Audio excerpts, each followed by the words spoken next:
आज का हमारा एक टॉपिक रहेगा जो कि ऑर्गेनिक केमिस्ट्री का one of the most important topic रहने वाला है। इसको हम बोलते हैं इंडक्टिव इफेक्ट। इसे हम इंग्लिश में इंडक्टिव इफेक्ट कहते हैं एंड हिंदी में प्रेरित प्रभाव कहते हैं। क्या कहते हैं? प्रेरित प्रभाव। ठीक है, तो इसी के बारे में हम थोड़ी चर्चाएं करने वाले हैं, तो ध्यान से देखिएगा। क्या होता है इंडक्टिव इफेक्ट? इंडक्टिव इफेक्ट को समझने से पहले हमें थोड़ी सी नॉलेज पोलर बॉन्ड के बारे में, नॉन पोलर यानी कि कहें तो कोवेलेंट बॉन्ड के बारे में होनी चाहिए। किसके बारे में? कोवेलेंट। ये हमें जहां तक पता है, थोड़ी जानकारी होती है स्टूडेंट को। कोवेलेंट बॉन्ड क्या? Covalent bond. तो इसके बारे में तो हमने 9th-10th में ही पढ़ा था कि जब जो बॉन्ड बनता है, यदि बॉन्ड शेयरिंग से बन रहा हो, दो इलेक्ट्रॉन की शेयरिंग से जो बॉन्ड बनता है उसे हम कोवेलेंट बॉन्ड कहते हैं।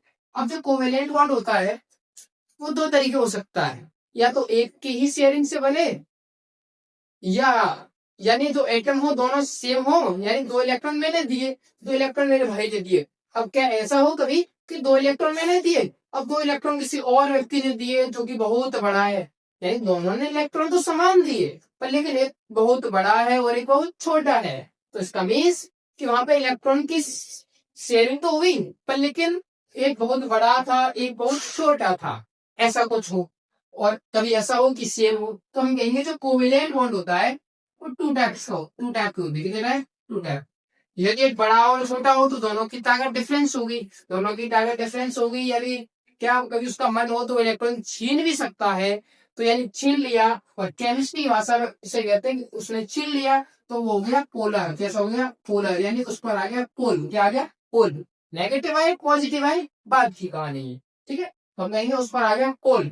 यदि दोनों भाई सेम है तो उस पर कोई पोल नहीं है, ना तो वो ज्यादा छीन सकता है ना तो मैं ज्यादा छीन सकता हूँ, तो उसका मीन्स वो रहा नॉन पोलर। केमिस्ट्री में केमिस्ट्री की भाषा में उसे कहते हैं नॉन पोलर। समझ में आया होगा? बहुत आसानी से। ठीक है, पोलर का मतलब उस पर कोई पोल ना बने, यानी पोल का मतलब ध्रुव, ना तो पॉजिटिव ना तो नेगेटिव। नॉन पोलर का मतलब उस पर तो कोई बनता ही नहीं है। ठीक है, एग्जाम्पल के रूप में और ये कह सकते हैं वहां पे डेल्टा ई, वहां पे जब मैं हाइट की बात कर रहा था, ताकत की बात कर रहा था, उसे केमिस्ट्री की भाषा में कहते हैं इलेक्ट्रोनेगेटिविटी। यानी मैं इलेक्ट्रोनेगेटिविटी डिफरेंस, इलेक्ट्रोनेगेटिविटी डिफरेंस हो यहाँ पे नॉन जीरो, यानी जीरो के इक्वल ना हो, तो हम कहेंगे कि वो पोलर कोवेलेंट बॉन्ड है। कौन सा है? Polar covalent bond. Polar covalent bond और नॉन पोलर कोवेलेंट बॉन्ड। ठीक है, हम एक अच्छा सा एग्जांपल ले सकते हैं। क्या हो कि यदि CH3 हो, CH3 के सामने क्या रहा हो? OH, तो हम कहेंगे क्या कि ऑक्सीजन की इलेक्ट्रोनेगेटिविटी ज्यादा होती है। तो कुछ ऐसे होगा, ऑक्सीजन के सामने एक तरफ तो जुड़ा है CH3 के, जुड़ा है CH3, और एक तरफ जुड़ा है H। ऑक्सीजन कार्बन से भी इलेक्ट्रॉन खींचेगा, हाइड्रोजन से भी, तो इस पर आएगा पार्शियली नेगेटिव और इन दोनों पर आएगा पार्शियली पॉजिटिव। यानी ये एक बन गया नेगेटिव पोल, एक बन गया नेगेटिव पोल, एक बन गया पॉजिटिव पोल, और इसी को कह देते हैं पोलर। इसी को आगे जाके कहते हैं हम डाइपोल। क्या कहते हैं? डाइपोल।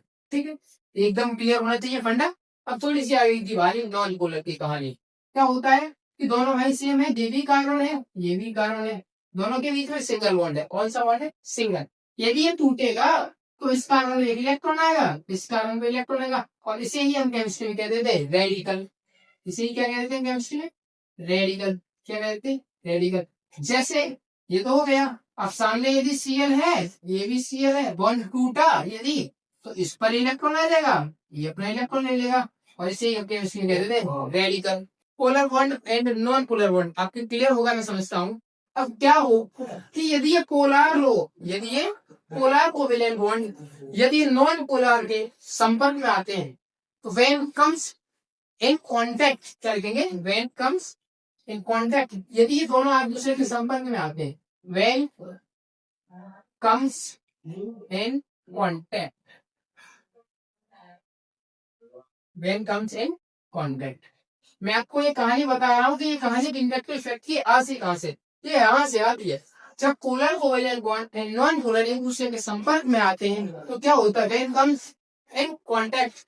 तो ध्यान से देखिएगा, अब ये कभी यहाँ पे था CH3, क्या था? CH3 के सामने क्या था? OH। थोड़ी आसान सी कहानी।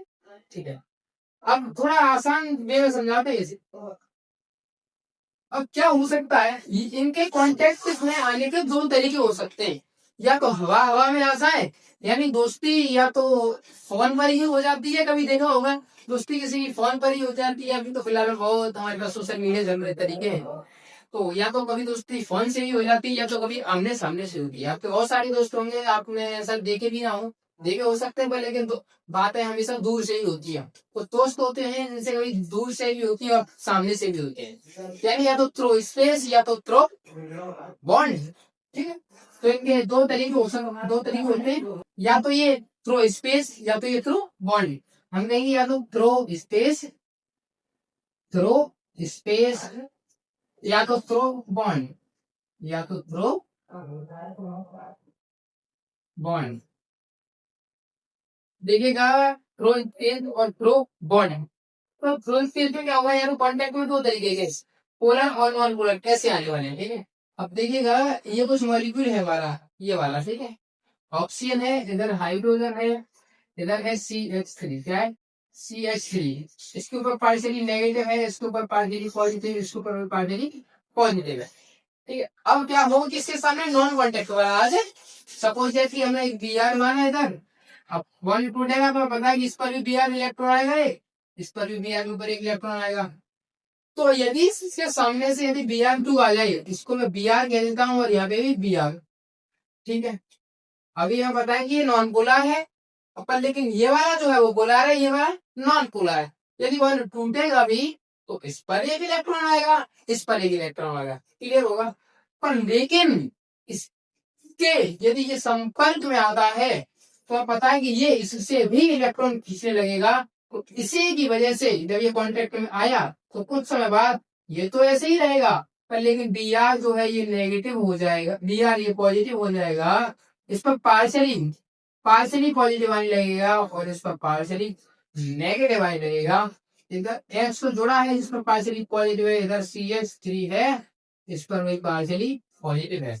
तो इन दोनों के बीच में थोड़ा सा अट्रैक्शन होने लगेगा। क्या होने लगेगा, अट्रैक्शन। और जो कि अट्रैक्शन हुआ है वो किसके थ्रू हुआ है, थ्रू स्पेस, हवा में ही हो गया। हम कहेंगे कैसा हुआ ये, थ्रू स्पेस, थ्रू स्पेस। अब देखिए थ्रू बॉन्ड के थ्रू कैसे होगा, जैसे कार्बन था, carbon single bond, carbon single bond, खुशहाल जिंदगी जी रहे थे अपनी, कभी कोई दिक्कत नहीं थी। पर लेकिन जैसे ही OH नाम का प्राणी आया, OH नाम का प्राणी आया, इनके साथ OH जुड़ गया। ध्यान से समझिएगा, बहुत इंटरेस्टिंग स्टोरी है। पर लेकिन जब ये कार्बन कार्बन थे तो इनके बीच में यदि मैं आपसे पूछूं, इनके बीच में ये जब स्टार्टिंग में लगे थे कभी, तो ऐसा नहीं कहूंगा कि आपस में पहले कैसे थे, नॉन पोलर। कैसे थे, नॉन पोलर। जैसे ही ऑक्सीजन नाम का OH, ऑक्सीजन इनके, ऑक्सीजन जो प्राणी है इनके बीच में आया, तो इसने अपने साथ साथ इस सभी को भी पोलार बना दिया। क्या बना दिया, पोलार। यानी नॉन पोलार थे पहले, पर लेकिन पोलार हो गए। पहले नॉन पोलार थे पर लेकिन पोलार कर दिए गए, यानी इनमें पोलैरिटी आने लग गई। क्या आने लगी, पोलैरिटी, पोलैरिटी। पर लेकिन जो पोलैरिटी आई है वो ताजा ताजा आई है, नई नई आई है, इसीलिए इसे इंड्यूस्ड पोलैरिटी कहा जाएगा। क्या कहा जाएगा, इंड्यूस्ड पोलैरिटी। क्या कहा जाएगा, इंड्यूस्ड पोलैरिटी, इंड्यूस्ड। और जो इंड्यूस्ड पोलैरिटी है वो थ्रू स्पेस आई है कि थ्रू बॉन्ड, थ्रू बॉन्ड आई है। क्या कहेंगे, थ्रू बॉन्ड आई है। क्या कहिए, थ्रू बॉन्ड आई है। यदि पोलैरिटी थ्रू, यदि जो इंड्यूस्ड पोलैरिटी होती है, यानी पोलैरिटी है वो इंड्यूस तो है, अभी आई है, पर लेकिन वो थ्रू बॉन्ड आती है, तो ऐसे कामों को हम इंडक्टिव इफेक्ट में शामिल करते हैं। किसमें शामिल करते हैं, इंडक्टिव इफेक्ट। इन्हें ही कहा जाता है ऑर्गेनिक केमिस्ट्री में इंडक्टिव इफेक्ट। जब नई नई पोलैरिटी बॉन्ड के थ्रू आती है तो उसको ही कहते हैं इंडक्टिव इफेक्ट। जब पोलैरिटी थ्रू स्पेस आती है तो उसके कहते हैं पोलराइजेशन इफेक्ट। क्या कहते हैं, पोलराइजेशन इफेक्ट। तो देखिएगा, ये थ्रो स्पेस तो आई है पर लेकिन ये भी नई नहीं है, तो इसीलिए इसको भी इंड्यूस्ड पोलैरिटी कहा जाएगा। इसको मैं यहाँ पे लिख देता हूँ, कोई दिक्कत नहीं है। इसको हम कहेंगे ये भी तो अभी अभी आई है, इंड्यूस्ड पोलैरिटी। क्या कहेंगे, इंड्यूस्ड पोलैरिटी। क्या कहेंगे, और जो कि नई नई आई है तो इसीलिए इंड्यूस्ड पोलैरिटी है। और जो कि कैसे आई है, थ्रो स्पेस। कैसे आई है, थ्रू स्पेस। तो ठीक है, तो ये है इंड्यूस्ड पोलैरिटी, और जो कि कैसे आई है, थ्रो स्पेस आई है। और जो कि ये भी इंड्यूस्ड पोलैरिटी है, लेकिन ये थ्रो बॉन्ड आई है। जब पोलैरिटी थ्रो बॉन्ड आती है तो उन्हें इंडक्टिव इफेक्ट कहते हैं। यदि पोलैरिटी थ्रो स्पेस आती है, कैसे आती है, थ्रो स्पेस, तो ऐसे इफेक्ट पोलराइजेशन इफेक्ट, पोलराइजेशन।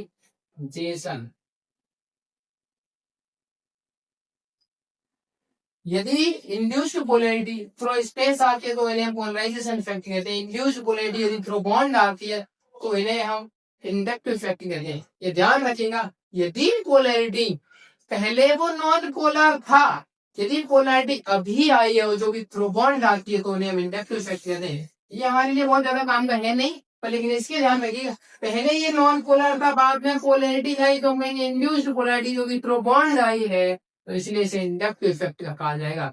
तो जैसे ही इसके लिए थोड़ा समझिएगा, जैसे ये CH3 है, क्या ये CH3, इसके सामने OH है, क्या है संघर्ष, तो हाँ ये इंडक्टिव इफेक्ट शो करेगा। क्यों? क्योंकि इसके सामने CH3 था पहले, ये OH है, अच्छी बात है, पर लेकिन ये जो H था, एक तरीके से देखा जाए, ये वाले जो बॉन्ड है, ये वाले जो बॉन्ड है, ये मेरे हिसाब से कार्बन और हाइड्रोजन की इलेक्ट्रोनेगेटिविटी लगभग इक्वल सी होती है।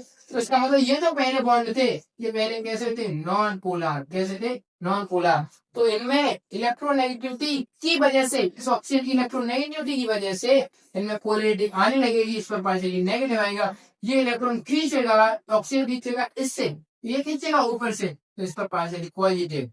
तो समझ में आ रहा होगा, यानी ऑक्सीजन खींचेगा सबसे, ऑक्सीजन खींचेगा कार्बन से, कार्बन खींचेगा ऊपर से, यानी इस पर पोलैरिटी आई किसके थ्रू, बॉन्ड के थ्रू, किसके थ्रू, बॉन्ड के थ्रू। और पहले पढ़ने के लिए नॉन पोलर था, यानी पोलैरिटी तो आई जो कि इंड्यूस्ड है, जो कि थ्रू बॉन्ड आई है, इसीलिए हम कहेंगे हाँ इंडक्टिव इफेक्ट शो करेगा। समझ में आया होगा। यदि मैं कहूँ HCl, तो HCl नहीं करेगा, क्यों? क्योंकि ये पहले से ही कैसा है, पोलर, तो ज्यादा सोचना है ही नहीं, क्योंकि ये पहले से, यदि ये पहले पोलर नहीं होता, पहले ये नॉन पोलर होता, तो हम कहते हैं कि हाँ HCl इंडक्टिव इफेक्ट शो करता, तो HCl इंडक्टिव इफेक्ट शो नहीं करेगा। क्यों नहीं करेगा? क्योंकि HCl में H और Cl जो है वो पहले से ही पोलर था। यदि पहले नॉन पोलर होने के बाद जो बॉन्ड के थ्रू पोलर हुआ है तो हम कहेंगे उसे हाँ इंडक्टिव इफेक्ट शो करेगा, अन्यथा नहीं करेगा। नेक्स्ट क्लास में हम थोड़ा सा डिस्कस करेंगे minus I effect and plus I effect के बारे में।